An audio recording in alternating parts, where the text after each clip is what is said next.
Hi friends, welcome to my channel. నీతుని తీసుకువచ్చి కల్పన డబ్బు విషయంలో రోహిణి మనోజ్ ఆడుతున్న నాటకాన్ని బయటపెట్టిన శృతి.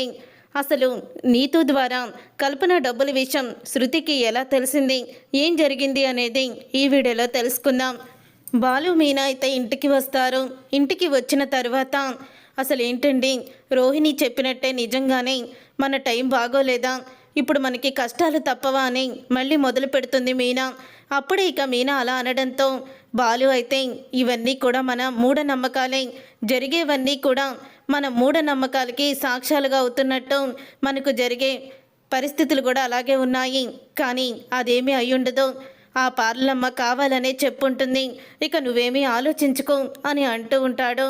బాలు అయితే సరే నేను స్నానం చేసి వస్తాను అని ఇక రూమ్లో ఛార్జింగ్ పెట్టుకొని అయితే వెళ్తాడు ఫోన్ని. అప్పుడే ఇక రోహిణి అయితే అదంతా కూడా చూస్తుంది.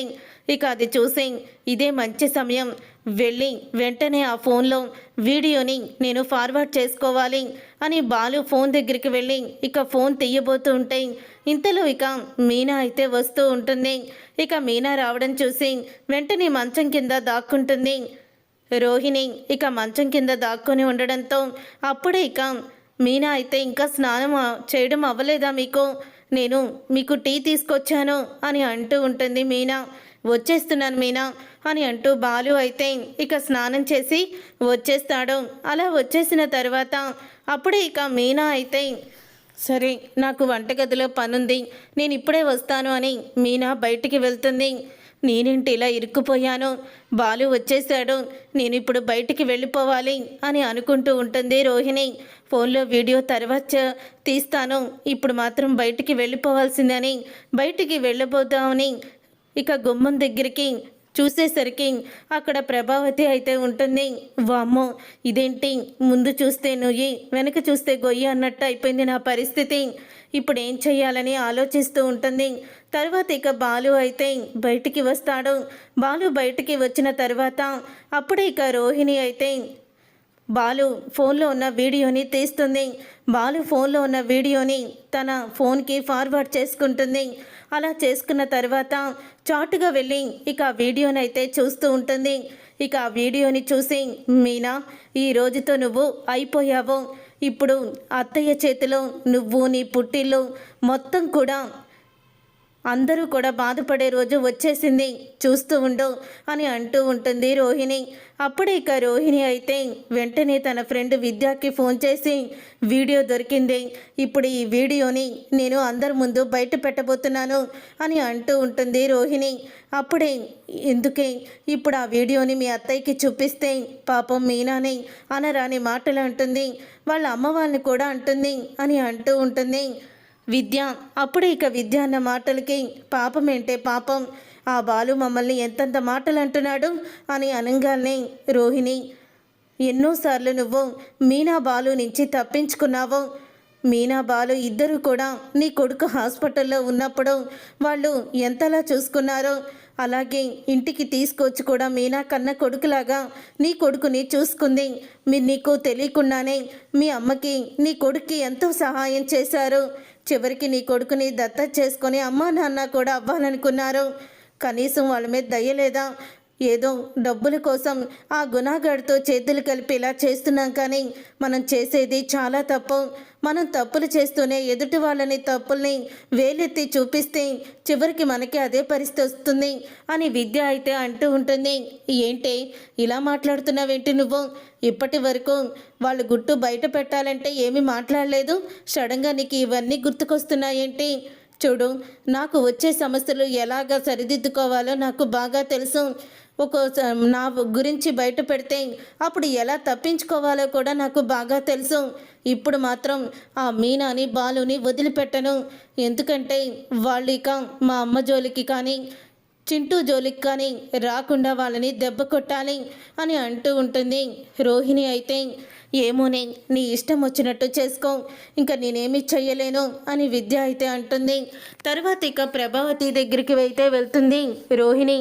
ప్రభావతి దగ్గరికి వెళ్ళి అత్తయ్య ఆ రోజు మీ దగ్గర 1,00,000 రూపాయలు కొట్టేసిన వాడిని పోలీస్ స్టేషన్లో అరెస్ట్ చేయించాను, పోలీస్ స్టేషన్లో ఉన్నాడని మీ చేతికి బాలు తీసుకొచ్చి డబ్బులు ఇచ్చాడు, మీకు గుర్తుందా అని అంటూ ఉంటుంది రోహిణి. అప్పుడు ఇక రోహిణి ఆ మాట అనగానే అవును గుర్తుంది, ఇప్పుడు ఆ సంగతి ఎందుకు, మీ దగ్గర బాలు అబద్ధం చెప్పాడత్తయ్య. ఆ రోజు మీ దగ్గర డబ్బులు కొట్టేసిన వాడిని అరెస్ట్ చేయించానని అబద్ధం చెప్పాడు, కానీ అది జరగలేదు. తను అంతా కూడా మీ దగ్గర అబద్ధం చెప్పి నిజాన్ని దాచిపెట్టాడు. అసలు నిజమేంటో తెలిస్తే మీరు షాక్ అయిపోతారత్తయ్య అని అంటూ ఉంటుంది రోహిణి. అప్పుడే ఇక ఏంటి అసలు నిజం అని అనగానే చూడండి అత్తయ్య అని ఇక వీడియోనైతే చూపిస్తుంది.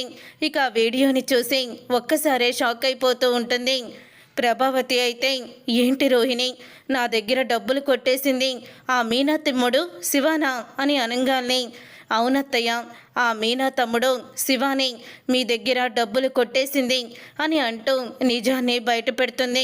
అది విని ఒక్కసారి ప్రభావతి కోపంతో రగిలిపోతూ ఉంటుంది. మీనా తమ్ముడు శివ డబ్బులు కొట్టేస్తే వీడు నా దగ్గర ఆ నిజాన్ని దాచిపెట్టాడా? అవునత్తయ్య, చూసారా తన బామర్దన్న వాళ్ళ అత్తగారు అలాగే వాళ్ళ ఆవిడ ఎంత బాధపడతారేమో అని నిజాన్ని ఎలా దాచిపెట్టాడో.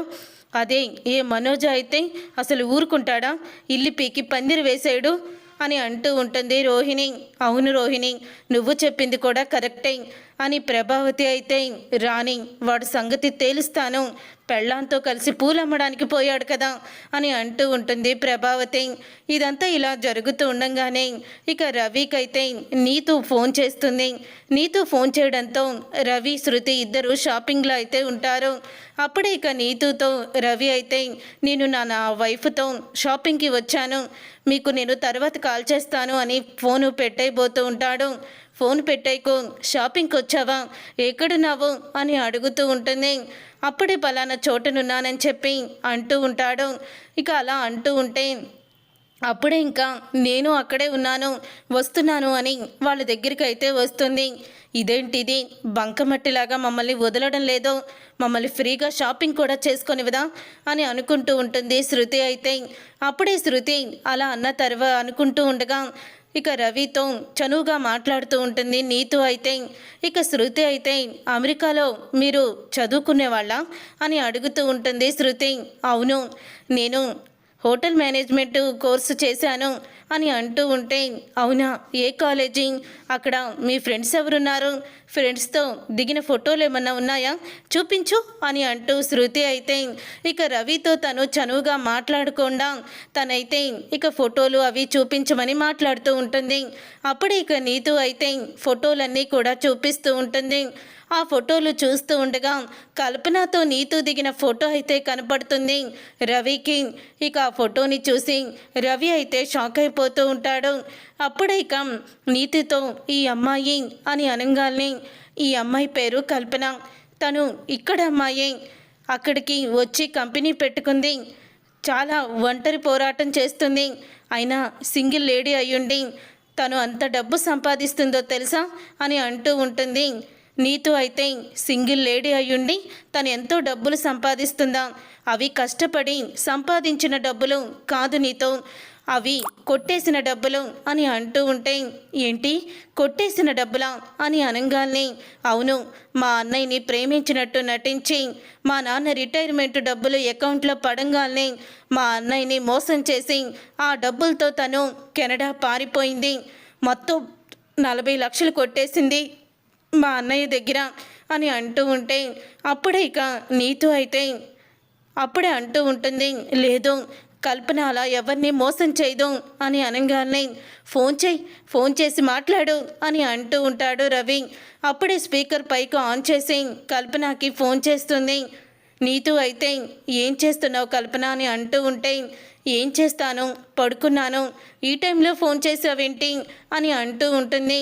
ఓ నువ్వు కెనడాలో ఉన్నావు కదా, ఇప్పుడు అక్కడ రాత్రి కదా, నిద్రపోతున్నావా, నాది ఒక డౌట్, నువ్వు ఇక్కడ ఒక అబ్బాయిని మోసం చేసి 40 లక్షలు డబ్బు తీసుకొని కెనడా వచ్చి కంపెనీ పెట్టావా అని నీతో అడగంగానే అసలు ఈ విషయం నీకెవరు చెప్పారు అని అంటూ ఉంటుంది నువ్వు మోసం చేసిన అతని తమ్ముడే చెప్పాడు అని అంటూ ఉంటుంది నీతో అయితే.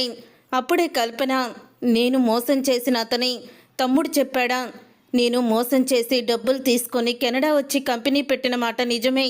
కానీ అతని డబ్బులు నేను వడ్డీతో సహా 48 లక్షలు నేను ఇచ్చేశాను అని అంటూ ఉంటుంది. ఆ మాట విని ఒక్కసారి శృతి రవి ఇద్దరూ కూడా షాక్ అయిపోతూ ఉంటారు. ఏంటి ఇచ్చేశావా? అవునే ఇచ్చేశాను. నేను మోసం చేసిన మనోజు, అతని భార్య రోహిణి ఇద్దరూ కూడా నన్ను పోలీస్ స్టేషన్లో నిలబెట్టి ఆ డబ్బులు వడ్డీతో సహా వసూళ్లు చేసే వరకు వదల్లేదు. మళ్ళీ నన్ను కెనడా వెళ్ళనివ్వకుండా కోర్టులో కేసు వేస్తామని బెదిరించి నా దగ్గర డబ్బులన్నీ తీసుకొని ఇక అకౌంట్లోకి, మనోజ్ అకౌంట్లోకి నన్ను ట్రాన్స్ఫర్ చేయమన్నారు. నేను ఆ రోజే వడ్డీతో సహా మనోజ్ అకౌంట్లోకి డబ్బులు ట్రాన్స్ఫర్ చేశాను అని చెప్పంగానే అప్పుడు ఇక శృతి అయితే, అంటే రవి ఆ రోజు రోహిణి వాళ్ళ నాన్న డబ్బులు పంపించాడు, 25 లక్షలు ఇచ్చాడు, ఏదన్నా బిజినెస్ చేసుకోమని చెప్పారు కదా. ఆ రోజు బాలుకి డౌట్ వచ్చింది, మీ నాన్న డబ్బులు ఇస్తే మీ అమ్మ కానీ ఎవరి అకౌంట్లోకి వేస్తారు అని బాలు కూడా అడిగాడు. అప్పుడు మా అకౌంట్లో కానీ శృతి, నేను అలాగే మీనా ఇద్దరం కూడా చెప్పాము. కానీ మనోజ్ అకౌంట్లోకి డబ్బులు ఎందుకు వేశాడని అప్పుడు బాలు కూడా ప్రశ్నించాడు. కంగారు పడ్డారు వాళ్ళిద్దరూ కూడా. అంటే ఆ 48 లక్షలతోనే అక్కడ ఫర్నిచర్ షాపు పెట్టి మళ్ళీ మీరు వాటా అడుగుతారేమో అని ఇంత మోసం చేశారు వాళ్ళిద్దరూ. పదరవి, వెంటనే మనం ఈ విషయాన్ని బయట పెట్టాలి. నీతో చాలా థ్యాంక్స్ నీతో అని అంటూ ఉంటుంది శృతి. అయితే ఇట్స్ ఓకే శృతి, మీరు వెళ్ళండి అని అంటూ ఉంటుంది నీతు. అయితే తర్వాత వీడియో చూసిన ప్రభావతి ఇక బాలు మీనా రాంగాల్ని అప్పుడే బాలుని చెంప పగలగొడుతుంది. నువ్వు కన్న తల్లిని కూడా ఇలా మోసం చేస్తావురా అని అంటూ ఉంటే అప్పుడే మీనా, అత్తయ్య ఏంటది, ఎందుకు కొట్టారా ఆయన్ని అని అనంగాల్ని మీనాని కూడా చెంప పగలగొడుతుంది. అప్పుడే ఇక బాలు అయితే ఏయ్ అంటూ చెయ్యి లేపుతాడు. ఏంట్రా కొడతావా, కొట్టు, నీలాంటి మోసగాండి కన్నందుకు నేను ఇలా దెబ్బలు తినాల్సిందే అని అంటూ ఉంటుంది ప్రభావతి. ఏమైంది ప్రభా, ఏంటి గొడవ, మీనా బాలుని కొట్టడం ఏంటి నువ్వు అని సత్యం అంటూ ఉంటే వీడు ఆ రోజు 1,00,000 రూపాయలు తీసుకువచ్చి దొంగ దొరికేశాడు, పోలీస్ స్టేషన్లో ఉన్నాడని నా చేతికి ఇచ్చాడు కదా 1,00,000 రూపాయలు. నేను పోలీస్ స్టేషన్కి వెళ్ళి వాడెవడో చూడాలంటే ఆల్రెడీ వాళ్ళు పోలీస్ స్టేషన్లో అరెస్ట్ చేసి కొడుతున్నారని కూడా చెప్పాడు. కానీ అదంతా అబద్ధమండి. ఆ రోజు నా దగ్గర డబ్బులు కొట్టేసింది మీనా తమ్ముడు శివ అని అనంగానే ఒక్కసారి షాక్ అయిపోతూ ఉంటాడు సత్యమైతే. మీనా కూడా ఏం మాట్లాడుతున్నారు, నా తమ్ముడు మీ దగ్గర డబ్బులు ఎందుకు కొట్టేస్తాడు అని అడుగుతూ ఉంటుంది మీనా. అప్పుడే ఇక చూడవే చూడు అని వీడియోని చూపిస్తుంది. అప్పుడే ఇక ప్రభావతి అయితే ఇక ఆ వీడియోని చూసి బాలు షాక్ అయిపోతూ ఉంటాడు. నా ఫోన్లో ఉండాల్సిన వీడియో అసలు ఈ పార్లమ్మ ఫోన్లో ఉంది, ఈ ఫోన్లోకి ఎలా వెళ్ళింది అని అనుకుంటూ ఉంటాడు. అసలు ఈ వీడియో నీకెక్కడిది, ఈ వీడియో పార్లమ్మ ఫోన్లోకి ఎలా వచ్చింది అని అనంగానే అప్పుడే ఇక రోహిణి అయితే తడబడుతుంది. నాకు తెలిసిన వాళ్ళు పంపించారు అని అనంగానే తెలిసిన వాళ్ళు పంపించారా, లేకపోతే ఈ వీడియో నా ఫోన్లో ఉందని నువ్వు నీ ఫోన్కి ఫార్వర్డ్ చేసుకున్నావా, అసలు నా ఫోన్లో ఈ వీడియో ఉందని నీకెలా తెలుసు, అసలు నీకు పంపించిన వాళ్ళు ఎవరు అని ఆరాలు తీస్తూ ఉంటాడు బాలు. అప్పుడు ఇక రోహిణి అయితే ఇదేంటి ఇలా ఆరాలు తీస్తున్నాడు, ఏంటి అంటే దొంగతనం చేసిన వాడు మంచోడు, వీడియో చూపించిన దాన్ని నేను చెడ్డదాన్నా అని రోహిణి రివర్స్ అవుతుంది. అదే మీ మనోజ్ అన్నయ్య చేస్తే ఎంత ఎగిరెగిరి పడతావో, ఇప్పుడు నీ బామర్దని మీ అత్తగారు నీ భార్య బాధపడకూడదని దాచిపెట్టావు కదా అని అంటూ ఉంటే ఏంటండి ఇదంతా, అంటే ఇన్ని రోజులు వాడి మీద కోపాన్ని చూపించింది దీనికోసమా అని అంటూ ఉంటుంది మీనా. అవును మీనా, ఈ విషయం చెప్తే మీరు బాధపడతారని నేను చెప్పలేదు. ఆ రోజు గుణాగాడి మాటలు విని మా అమ్మ దగ్గర 1,00,000 రూపాయలు కొట్టేశాడు, ఇద్దరూ కలిపి ఇదంతా చేశారు అని అంటూ ఉంటే ఇద్దరు కలిపి కాదు, వాడికి కలిగిన బుద్ధి, వాడెప్పుడూ కూడా దొంగతనాలు చేసేవాడే. అసలు ఇలాంటి విషయాలను దాచిపెట్టి మమ్మల్ని మోసం చేసిన నిన్ను అస్సలు కూడా ఇంట్లో ఉండనివ్వను, బయటికి పోరా నువ్వు అని అంటూ ఉంటుంది ప్రభావతి. అప్పుడు ఇక మనోజ్ అయితే అవునమ్మా, ఇలాంటి వాళ్ళని అస్సలు కూడా ఇంట్లో ఉండనివ్వకూడదు అని అంటూ ఉంటాడు.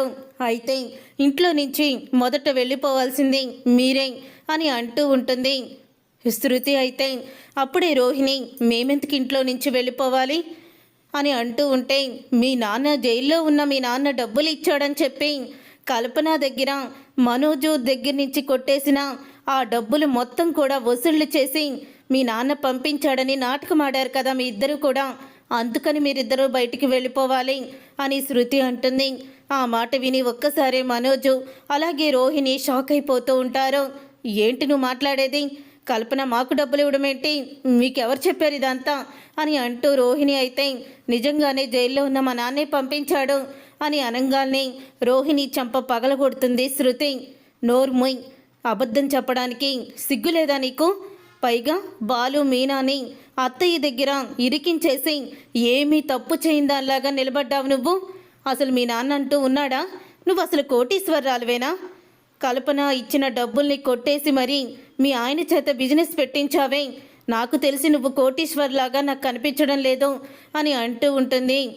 శృతి అయితే అవునత్తయ్య, ఆ రోజు జైల్లోకి పోలీస్ స్టేషన్కి కల్పనాన్ని తీసుకువెళ్ళి ముక్కుపిండి భార్యాభర్తలిద్దరూ వసూలు చేసిన డబ్బులు మొత్తం 48 లక్షలు ఆ రోజు మనోజ్ అకౌంట్లోనే పడ్డాయి అని అనగానే ఒక్కసారే షాక్ అయిపోతూ ఉంటారు.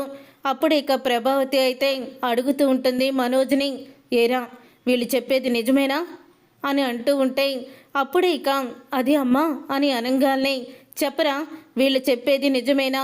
నీ దగ్గర డబ్బులు కొట్టేసిన కల్పన నీకు మళ్ళీ 48 లక్షలు వడ్డీతో సహా తిరిగిచ్చిందా అని అంటూ ఉంటే ఇచ్చిందమ్మా అని మనోజ్ అయితే నిజం చెప్పేస్తాడు. అప్పుడే రోహిణి తల పట్టుకుంటుంది. ఎందుకు ఇలా చేశావో, ఎందుకు మళ్ళీ మమ్మల్ని మోసం చేశావో అని అనగానే ఎందుక మేము ఎలా పోయినా పర్వాలేదు, మళ్ళీ మేము వాటాలు అడుగుతామని ఇదంతా ఈ నాటకం ఆడాడు వీడు అని రవి అయితే అంటూ ఉంటాడు. నేను రెస్టారెంట్లో వేరే వాళ్ళ దగ్గర పని చేస్తున్నాను. నాన్న రిటైర్మెంట్ డబ్బులుంటే నా వాటా నేను తీసుకొని రెస్టారెంట్ కూడా పెట్టుకునేవాడిని. కానీ వీడు ఎంత స్వార్థంగా ఆలోచించాడు. అసలు రోహిణి వదిన కూడా వీడికి అదే సలహా ఇచ్చింది అని అంటూ ఉంటే అప్పుడే రోహిణి చంప కూడా పగలగొడుతుంది. చూడు, నాకు తెలిసి శృతి అన్నట్టు నువ్వు కోటీశ్వరరాలువేనా? మీ నాన్న అనేవాడు ఉన్నాడా అని అడుగుతూ ఉంటే అప్పుడే ప్రభావతితో సత్యం అంటూ ఉంటాడు. ఆ అనుమానం నీకు ఇప్పుడు వస్తుందా? నాకు ఎప్పుడో వచ్చింది. ఎప్పుడైతే నీ చేత పార్లర్లు పెట్టించిందో, ఇల్లు తాకట్టు పెట్టి నాకు అప్పుడే అనుమానం వచ్చింది. ఎప్పుడైతే ఇంకొకరికి పార్లర్ని అమ్మేసిందో అప్పుడే అనుమానం వచ్చింది.